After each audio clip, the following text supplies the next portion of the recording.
Assalamualaikum teman-teman, selamat berjumpa lagi dengan saya Abdurrahman dan masih tetap di channel Abdurrahman ya.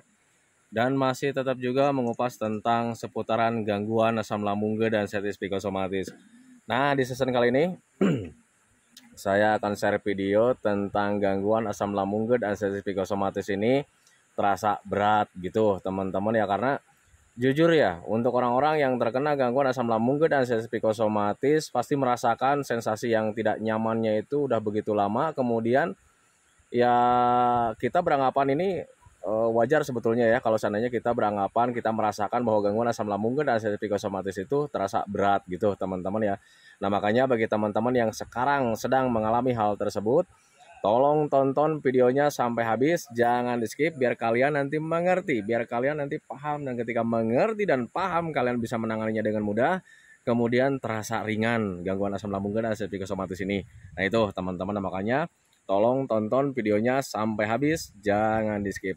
Dan kemudian seperti biasa ya, bagi teman-teman yang baru bergabung, kalau seandainya kalian mau bertanya tentang seputaran gangguan asam lambung dan sensitif psikosomatis, alangkah baiknya kalian tonton dulu video-video saya sebelumnya, karena untuk seputaran gangguan asam lambung dan sensitif psikosomatis semuanya sudah saya share ya. Dari mulai cerita saya yang terkena gangguan asam lambung dan sensitif psikosomatis, kemudian merasakan 1001 macam sensasi yang sangat tidak nyaman, itu sudah di-share teman-teman ya. Dan kemudian bagaimana cara menangani setiap sensasi yang hadir, itu juga sudah di-share. Nah makanya biar lebih jelas, biar lebih detail, alangkah baiknya kalian tonton dulu video-video saya sebelumnya. Nah itu teman-teman ya. Dan kemudian bagi teman-teman yang baru bergabung juga, seperti biasa juga, kalau seandainya kalian belum subscribe channelnya, mohon videonya itu di subscribe dulu, karena untuk subscribe itu tidak memerlukan biaya, tidak memerlukan pendaftaran. Jadi subscribe itu adalah hal yang sangat mudah sekali bagi teman-teman lakukan ya. Jadi teman-teman itu cukup memijit saja tulisan subscribe. Biar kenapa? Jujur ya, biar videonya itu cepat berkembang dengan baik. Dan kalau seandainya videonya itu berkembang dengan baik, sudah barang tentu itu akan menambah semangat tersendiri buat saya untuk terus nge-share tentang seputaran gangguan asam lambung dan sensitif psikosomatis ini terhadap kalian. Kemudian yang lebih penting dan yang lebih utamanya, tekan juga tombol lonceng sama tombol like-nya ya, biar kalian itu dapat notifikasi atau pemberitahuan video saya yang terbaru. Karena saya itu akan terus nge-share tentang seputaran gangguan asam lambung dan sensitif psikosomatis ini terhadap kalian, dengan tujuan semoga saja videonya itu menjadi wasilah atau jalan keluar bagi kalian yang sedang mengalami gangguan asam lambung dan sensitif psikosomatis hingga membaik ya, apalagi sampai sembuh total. Amin ya robbal alamin. Ya minimal hanya memberikan motivasi saja, atau lebih minimalnya lagi hanya sekedar menemani kalian yang sekarang sedang merasakan tidak nyamannya dari gangguan asam lambung dan sensitif psikosomatis. Nah itu teman-teman ya. Nah kembali lagi ke topik utama teman-teman ya. Untuk orang-orang yang terkena gangguan asam lambung dan sensitif psikosomatis, tidak ada satu orang pun yang menganggap bahwa gangguan asam lambung dan sensitif psikosomatis itu ringan teman-teman ya.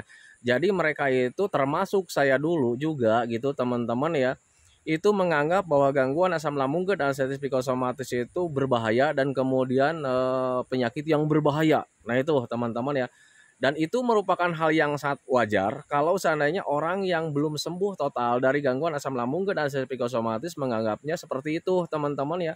Wajar, karena memang kita merasakan rasa tidak nyamannya itu sudah terlalu lama gitu teman-teman ya. Kemudian kita itu sudah merasakan penderitaan ini sudah terlalu lama gitu teman-teman ya, belum sembuh membaik, belum sembuh total gitu teman-teman ya. Nah makanya wajar kalau seandainya menganggap gangguan asam ini gangguan yang cukup berat gitu teman-teman ya. Padahal kalau seandainya gangguan asam lambung dan sensitif psikosomatis itu gangguan asam lambungnya teman-teman ya, kalau tidak diikuti dengan psikisnya itu sebetulnya ringan teman-teman ya. Jadi ketika kalian terkena cuman medisnya saja, itu kalian jaga makan saja udah beres sebetulnya teman-teman ya. Paling lama itu 1 bulan gitu teman-teman, dan itu 1 bulan itu udah sebetulnya udah paling lama gitu teman-teman ya.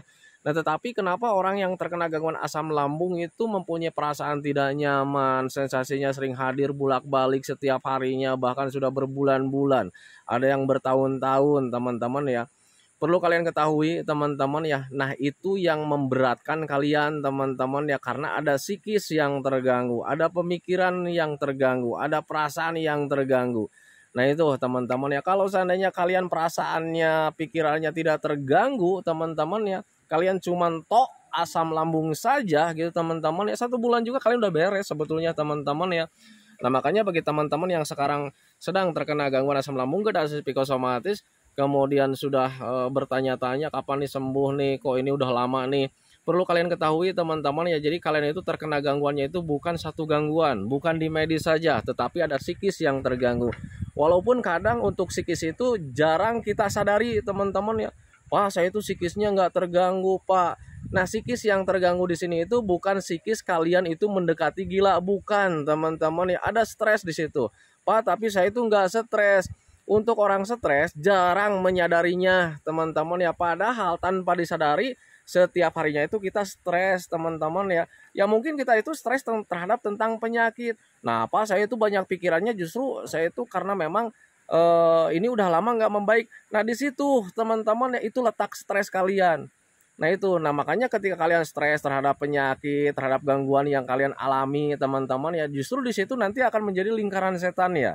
Jadi ketika kalian berpikir tentang penyakit, berpikir tentang sensasi, berpikir tentang kapan nih gua sembuh, kapan nih gua bakalan sembuh, apakah ini berbahaya, takutnya menjadi kematian. Di situ kalian menjadi stres dan tanpa disadari ada medis yang kena dampaknya teman-teman ya, kalian menjadi ada tidak nyaman ya, entah itu pencernaannya, entah itu perasaannya. Dan ketika mempunyai perasaan tidak nyaman, entah itu medisnya, entah itu perasaannya teman-teman ya, kalian di situ berpikir lagi, wah kenapa lagi nih, kenapa lagi. Nah jadi sering bulak-balik seperti itu teman-teman ya. Nah makanya bulak-balik seperti itu kalian harus putus ya. Jadi lingkaran setannya itu harus diputus teman-teman ya. Caranya gimana? Belajar masa bodoh saja teman-teman ya, karena jujur ya untuk asam lambung dan psikosomatis itu tidak berbahaya teman-teman ya. Kalau seandainya asam lambung dan psikosomatis ini berbahaya, tidak mungkin di YouTube itu sekarang itu apa ya berseliweran tentang channel-channel tentang seputaran asam lambung teman-teman ya. Banyak sekali orang-orang yang membahas tentang asam lambung teman-teman ya. Dan rata-rata hampir 80% teman-teman ya yang membahas tentang seputaran gangguan asam lambung dan psikosomatis itu bukan dokter teman-teman ya, rata-rata orang yang pernah mengalami teman-teman ya. Nah makanya itu menjadi patokan buat kalian. Jadi untuk gangguan asam lambung dan psikosomatis itu tidak berbahaya teman-teman. Nah makanya jangan dibikin stres teman-teman ya. Tapi ini Pak rasanya tidak nyaman. Untuk semua gangguan teman-teman ya, tidak ada rasa yang nyaman teman-teman ya. Sekalipun itu gangguan biasa, apalagi untuk gangguan asam lambung dan psikosomatis itu gangguan biasa teman-teman ya, kayak macam sakit kepala, pening gitu teman-teman ya. Tidak ada orang yang beranggapan sakit kepala itu nyaman. Contoh kalau seandainya ada orang sakit nih ya, ketika sakit kepala, kenapa lo senyum-senyum? Lagi enak nih sakit kepala nih, nggak akan seperti itu teman-teman. Jadi untuk gangguan apapun pasti sensasinya itu tidak nyaman. Dan kebetulan untuk gangguan asam lambung dan psikosomatis ini sensasinya cukup aneh teman-teman ya, karena ya di situ ada 2 gangguan teman-teman. Yang pertama gangguan medis, yang keduanya gangguan psikis teman-teman. Nah kebetulan gangguan psikis itu belum pernah kita alami, baru kali ini.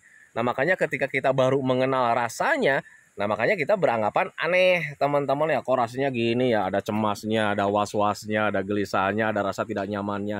Nah itu teman-teman ya, nah makanya ketika kalian mengalami hal seperti itu, pahami saja bahwa kalian itu baru mengalaminya. Dan inilah ciri khas dari gangguan asam lambung dan psikosomatis. Setiap gangguan mempunyai ciri khas, dan sekarang sensasi yang kalian alami, sensasinya agak aneh, itu memang ciri khas dari gangguan asam lambung dan psikosomatis. Tetapi gangguan asam lambung dan psikosomatis itu tidak berbahaya teman-teman ya, itu gangguan rumahan. Nah itu teman-teman, nah, makanya pahami saja ke sana. Nah ketika orang yang terkena gangguan asam lambung dan psikosomatis merasakan gangguan ini terasa berat gitu teman-teman ya, karena kita itu mengalaminya sudah begitu lama teman-teman. Tetapi perlu kalian ketahui teman-teman ya, semua gangguan itu proses perbaikannya, proses pemulihannya butuh tempo teman-teman ya. Jadi tidak ada suatu gangguan yang ketika kalian pahami, ketika kalian tangani, hari itu beres juga. Tidak ada seperti itu teman-teman ya. Sakit gigi aja kalau seandainya kita obatin, kita beli obat di warung gitu teman-teman ya, prosesnya itu tidak langsung segitu aja teman-teman ya, mungkin membutuhkan waktu seminggu mungkin atau 2 minggu mungkin teman-teman ya. Nah itu, tetapi untuk gangguan asam lambung dan akses psikosomatis itu temponya bukan 1 minggu 2 minggu teman-teman, tetapi tergantung daripada siapa orangnya. Nah itu teman-teman, kalau seandainya orang tersebut itu konsisten terhadap metodenya teman-teman ya, pasti bakalan cepat membaik teman-teman ya, karena gangguan asam lambung dan akses psikosomatis itu ya temponya itu tergantung dari siapa orangnya itu, karena obatnya adalah metode teman-teman. Jadi untuk gangguan asam lambung dan akses psikosomatis itu obatnya bukan obat yang dikonsumsi, bukan herbal yang dikonsumsi teman-teman, tetapi metode. Apakah itu metodenya? Kembali lagi ya, sudah sering saya jelaskan, menjaga pola makan, menjaga pola hidup, menjaga pola pikir, kemudian perbanyak minumnya minimal 8 gelas dalam sehari. Kemudian selebihnya usahakan gimana caranya supaya hati dan pikiran kita itu tetap senang. Nah itu teman-teman, jadi ketika ada medisnya misalnya gitu teman-teman, kalian sudah tangani dengan menjaga makannya. Aliran darahnya kurang lancar misalnya, sudah kalian tangani dengan olahraganya, dengan pola hidupnya teman-teman ya. Kemudian dari pola pikirnya sudah kalian tangani dengan pemahaman bahwa gangguan asam lambung dan akses psikosomatis itu tidak berbahaya, dan kemudian untuk menghindari stresnya, untuk menjaga pola pikirnya, selalu mengupayakan gimana caranya supaya hati dan pikiran kita itu tetap senang. Nah itu teman-teman, jadi itulah obat dari gangguan asam lambung dan akses psikosomatis. Jadi obatnya itu bukan obat yang kalian konsumsi, bukan herbal yang kalian konsumsi, tetapi metode yang harus kalian lakukan dengan konsisten. Tetapi kalau misalnya kalian mengelak juga, Pak, saya ini udah konsisten nih dengan metodenya, kok sampai detik ini kok belum membaik teman-teman ya. Ingat, mungkin ada proses yang sedang kalian lakukan gitu teman-teman. Yang namanya proses itu butuh waktu. Nah itu teman-teman. Kemudian yang keduanya, mungkin kalian ada salah satu metode yang tidak kalian jalankan. Pas itu pola hidupnya sudah dijalankan, pola makannya sudah dijalankan, pola pikirnya sudah dijalankan. Mungkin minumnya tidak teman-teman ya, tapi Pak saya itu minumnya sudah 8 gelas dalam sehari. Coba ingat-ingat, apakah sudah 8 gelas dalam sehari? Kalau seandainya belum, ya berarti itu pemicunya teman-teman ya. Pemicu ketika kalian lama membaiknya. Pak saya itu minumnya sudah dijaga 8 gelas dalam sehari. Mungkin pola hidupnya belum kalian jalani dengan serius gitu teman-teman ya, belum kalian jalani dengan konsisten. Mungkin kalian itu olahraganya belum teratur teman-teman ya, mungkin kalian pola hidupnya itu ketika tidur malamnya itu belum cukup gitu teman-teman ya. Nah itu makanya kalian itu harus bisa konsisten ke arah sana. Jadi semuanya kalian harus jalankan dengan konsisten tanpa terkecuali teman-teman ya. Kalau misalnya kalian menjaga pola makan, menjaga pola hidup, ada aja yang kalian kecualikan gitu teman-teman ya, itu bisa memperhambat proses pemulihan dari gangguan asam lambung dan akses psikosomatis. Saya tahu dari mana? Ya karena dulu juga ketika menjaga 3P-nya, menjaga metodenya, kadang saya juga dulu agak rasa malas gitu teman-teman ya, apalagi untuk menjaga pola makan ya. Untuk menjaga jam makan itu agak sulit teman-teman. Kemudian untuk minumnya dulu juga agak-agak malas gitu teman-teman. Jadi ketika saat ada asam lambung, kadang untuk minum itu agak sulit teman-teman, agak apa ya, ada rasa malas teman-teman ya. Dan ketika kita tidak konsisten terhadap salah satunya, termasuk saya dulu gitu teman-teman ya, diminumnya itu proses pemulihannya itu terasa lambat. Nah itu teman-teman, makanya ketika kalian sekarang ingin cepat membaik, usahakan konsisten menjaga metodenya. Jangan ada yang dikecualikan teman-teman ya, biar kalian itu cepat membaik. Dan ketika mulai membaik, di situ ada perubahan ke arah yang baik gitu teman-teman ya. Justru di situ kalian itu akan mempunyai perasaan ringan teman-teman. Oh ternyata gangguan asam lambung dan akses psikosomatis itu ringan, tidak berbahaya. Nah itu teman-teman ya. Kang si Andi kemana Kang? Sosin naon? Tadi itu kita bareng sama si Andi teman-teman ya, mancing, cuman si Andinya nggak tahu kemana ini. Nah itu teman-teman ya, jadi untuk teman-teman yang terkena gangguan asam lambung dan akses psikosomatis yang masih menganggap gangguan ini berat gitu teman-teman ya, saya tidak bisa memungkiri teman-teman ya, karena jujur ya, gangguan asam lambung dan akses psikosomatis itu terasa beratnya itu karena kitanya yang pertama belum memahami. Kemudian yang keduanya karena mungkin durasinya udah begitu lama. Kemudian yang ketiganya karena kita itu terlalu sering, terlalu banyak pikiran tentang kerinduan kapan kita bakalan sembuh. Nah itu teman-teman, makanya usahakan jangan pernah berpikir kapan nih gue sembuh nih. kapan nih gue bakalan sehat lagi nih. Tanpa disadari di situ ada stres teman-teman, dan waktu itu sangat terasa ya, begitu lama teman-teman ya. Tetapi kalau misalnya kalian melakukan hobi-hobi yang menyenangkan, belajar masa bodoh, nggak peduli tentang apa sensasi yang hadir karena ini nggak berbahaya. Yang penting gimana caranya nih, hari ini gue senang-senang nih. Nah kalau seandainya kalian konsentrasi ke arah sana, nanti waktu juga tidak akan terasa teman-teman ya. Dan kemudian tahu-taunya kalian, loh ini sudah sembuh nih. Nah itu teman-teman, berbeda ketika kita merindukan ya, merindukan kapan nih gue sembuh nih, tanpa kalian menjaga 3P-nya gitu teman-teman ya. Kalian rindu, ada pikiran lagi, kapan nih gue membaiknya nih, gue rindu nih kayak dulu lagi. Jadi waktu itu akan terasa lama teman-teman ya, karena kalian itu terlalu fokus di waktu sih sebetulnya. Nah itu teman-teman ya. Tetapi kalau misalnya kalian tidak fokus di waktu, masa bodoh nih, gue mau ngapa-ngapain juga gitu, sensasi mau hadir juga. Yang penting gimana nih caranya nih supaya hari ini, detik ini saya senang-senang gitu teman-teman ya, dengan tidak meninggalkan 3P-nya teman-teman ya. Gimana caranya supaya hati dan pikiran kita itu tetap senang setiap harinya. Jadi ketika kalian melakukan aktivitas terus, belajar masa bodoh terus gitu teman-teman ya, tanpa disadari waktu itu berjalan tanpa terasa gitu teman-teman. Dan tahu-taunya ya kita itu sudah sehat teman-teman ya, kita sudah sehat, nyaman melakukan apapun gitu teman-teman ya. Kemudian gangguan asam lambung dan asid psikosomatis itu terlupakan. Nah itu teman-teman ya, karena jujur ya ketika kita terlupakan dengan gangguan asam ini, justru kita itu nyaman teman-teman ya. Karena jujur ya, saya sembuhnya itu dari gangguan asam lambung dan asid psikosomatis itu karena terlupakan gangguan ini teman-teman. Jadi saya tidak terlalu mengingat-ingat lah, tidak terlalu mengingat-ingat tentang gangguan asam. Walaupun ya kadang sekali-sekali suka ada culak-colek dulu gitu teman-teman ya, ketika di ambang 95% itu kadang ya suka ada ya colak-colek gitu teman-teman, sensasi hadir gitu teman-teman. Tetapi saya tidak terlalu fokus di sensasi teman-teman. Yang penting kita sudah tahu bahwa setiap sensasi dari gangguan asam lambung dan asid psikosomatis itu tidak berbahaya, hanya mengganggu saja. Nah makanya waktu dulu itu saya nggak fokus ke sana, jadi fokusnya itu kadang kemana lagi nih besok nih kan gitu teman-teman ya, besok mau ngapain lagi nih, saya mau mancing nih, saya mau jalan-jalan nih. Jadi teralihkan ya pemikiran-pemikirannya itu tentang hal-hal yang positif teman-teman ya. Jadi mulai disitulah pemikiran-pemikiran negatifnya itu teralihkan. Dan ketika pemikiran-pemikiran negatif itu teralihkan ya, tanpa disadari di situ kita terhindar dari stres teman-teman ya.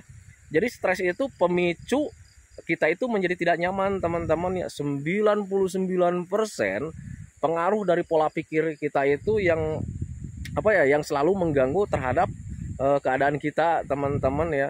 Jadi ada sensasi tidak nyaman karena kitanya stres teman-teman ya. Ada, pokoknya dari stres itu banyak sekali teman-teman ya. Kekuatan stres itu, kekuatan pikiran itu sangat besar sekali mempengaruhi keadaan kita teman-teman. Makanya usahakan hindari stres biar kalian itu ya tidak terpengaruh dari dampak-dampaknya. Nah itu teman-teman, makanya pahami saja ke sana.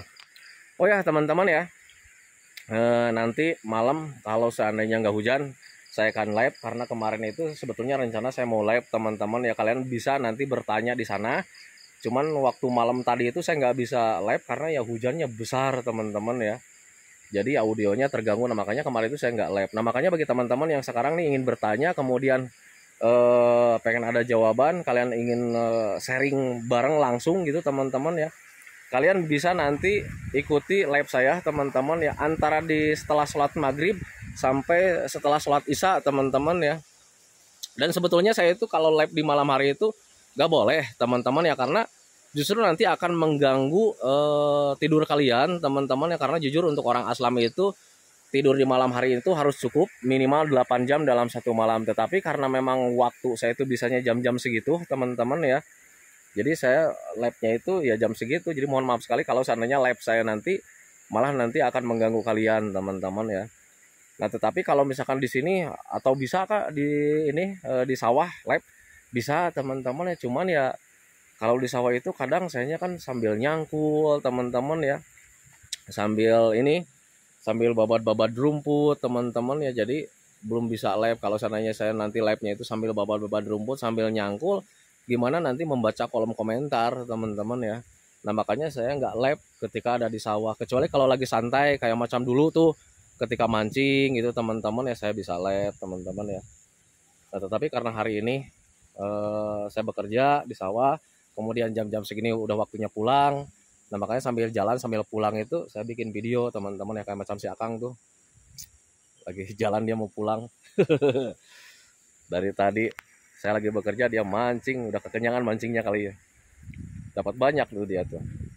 Nah itu teman-teman ya, bagi teman-teman yang sekarang merasa berat dengan gangguan asam lambung dan sensitif psikosomatis, teman-teman ya, wajar sebetulnya kalau seandainya kalian menganggap berat karena memang ya durasinya udah begitu lama, kemudian rasanya juga aneh, kemudian kalian itu terlalu merindukan kesembuhan. Memang sih kita itu rindu ya tentang sembuh kita teman-teman, tetapi jangan terlalu fokus ke sana, nanti kalian tambah stres.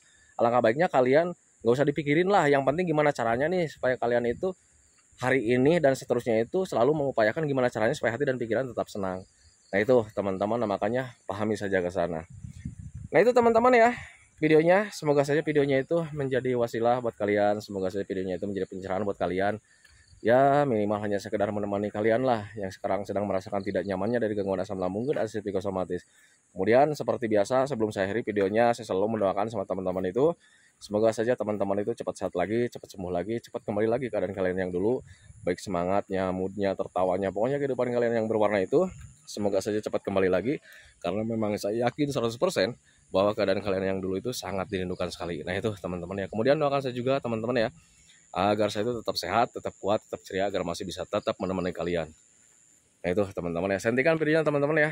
Assalamualaikum warahmatullahi wabarakatuh.